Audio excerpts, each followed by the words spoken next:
Can your podcast get sponsors with just hundreds of downloads? What's the truth about how many hours it actually takes as a solo podcaster to record, edit, and produce your show? And what's really the best way to grow in 2025? Well, in this video, I'm going to share 7 podcast secrets you won't hear anywhere for free. Plus, at the end, I'm going to share exactly how much my podcast earns with 4,000 downloads per episode. My name is Stephen Robles, and I've grown multiple podcasts to millions of downloads, both audio only and video. And my newest podcast is about to hit 300,000 downloads in just over a year. So here are 7 podcast secrets to help you grow your show. Number 1, sponsors aren't everything, and they're not the only way to monetize your show. Well, it's great to have sponsors. Typically, they're looking for podcasts for over 10,000 downloads per episode or more. And even if you do get a sponsor with under 10,000 downloads per episode, it's not going to be super lucrative. Again, I'll share what I make through sponsors and direct memberships at the end of the video. But there are other ways to monetize your show. For instance, we offer ad-free episodes when we do have a sponsor and a membership where you get a bonus episode every week. Our audience can pay $5 a month or $50 a year. And while we only have about 100 supporters in Apple Podcast and through Memberful, it's actually making more money than sponsors for our show. You can also offer additional paid memberships like communities or Discord channels that are only available to members, which we do too. I did an entire video on how to monetize your podcast with sponsors and everything else. You can check it out above or that link's down in the description. Number 2, and this can be a hard truth, bad audio quality is probably not what's hurting your growth. Well, there is a minimum threshold to audio quality, but you can do that with a $50 USB microphone. I'll link that in the description too. The things that'll really deter an audience and new listeners is small talk, long intros,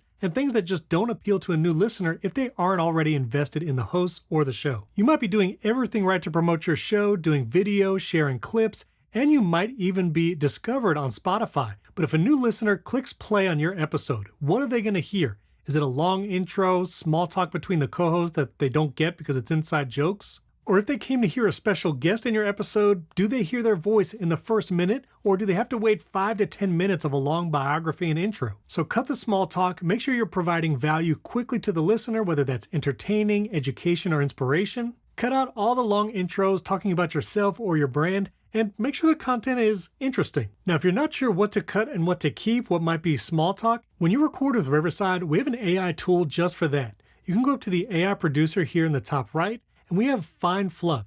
When you click Apply, we'll actually find areas of small talk or rabbit trails that's probably not on topic and you should cut out. Then with a single click, you can remove all that fluff and small talk. This way you can make sure all the valuable content is in the episode and everything else is out. Number 3, when you're trying to grow a podcast, especially if you're audio only, growth, it's going to be slow. Growing a podcast is not like growing a YouTube channel or even a TikTok and Instagram account. These can grow much faster thanks to the algorithm that brings content to an audience. Especially for the audio version of your show, that growth is going to be slow. This is our podcast. Again, it's about a year old. And even though we have almost 3,000 followers, and this is just an Apple podcast, you can see growth is slow. We had a lot of growth in that first few months as people were discovering the show, and we're still growing, but like I said, it's slow. It's going to take many times of seeing clips of your show on social media, posting about it on Threads, Mastodon, and Blue Sky, for someone to go to your podcast, maybe the YouTube channel version, actually tap an episode, and then subscribe. And that's even more steps for someone to do in something like Apple Podcasts. But when someone finally becomes an audio listener of your show, that is a valuable member of your audience. Retention for the audio version of podcasts are typically much higher, meaning people listen longer than the video versions. People watch less. So having that audio listener means they're invested in your content, they want to hear more. But like I said, it takes a long time to grow it. So be consistent and keep promoting your show. You're going to be the biggest advocate, and so post everywhere. We post clips to TikTok, Instagram Reels, and YouTube Shorts, but I also share it on Threads whenever we post a new episode with direct links to Apple Podcasts and Spotify. And I'll also share vertical clips right here on Threads, and you can also do that on LinkedIn, Blue Sky, Mastodon, and other social networks. Number 4, no matter what you hear from news outlets or see on social media, podcasting is far from dead. All the latest stats, like from Edison Research, show that podcast is still growing, and now 70% of Americans age 12 plus have listened to a show. But even more exciting, 55% of Americans age 12 plus are now monthly consumers. That's officially mainstream. More than half of Americans listen to podcasts regularly than not. Other studies show that podcast is still on a growth trajectory for the next several years. And Spotify's latest study shows that more and more people are consuming podcasts, especially video. And if you want to reach the younger demographic, especially 13 to 17 or 18 to 24 age group, video is the way to do it. Now, if you're not sure how to get started adding video to your podcast, or maybe it's intimidating, I have an entire video helping you with just that. I talk you through gear using the camera you already have in your pocket, namely your iPhone, and how to record in high quality video with remote guests using Riverside. That's what I use to record, edit, and produce my video podcast every week. And using those AI tools saves me hours of editing time so I can do it all as a solo creator. So if you want to learn how to add video to your podcast from strategy, gear, and more, check out this video right up here, and I'll link it in the description too. Number 5, it's key to growth, but consistency is hard. If you've podcasted for more than a couple weeks, you know it can be a treadmill to release episode after episode on a regular basis. But let me encourage you, it can be done. Again, I'm a solo creator, and me and my co-host have released a new episode every single week for the last year.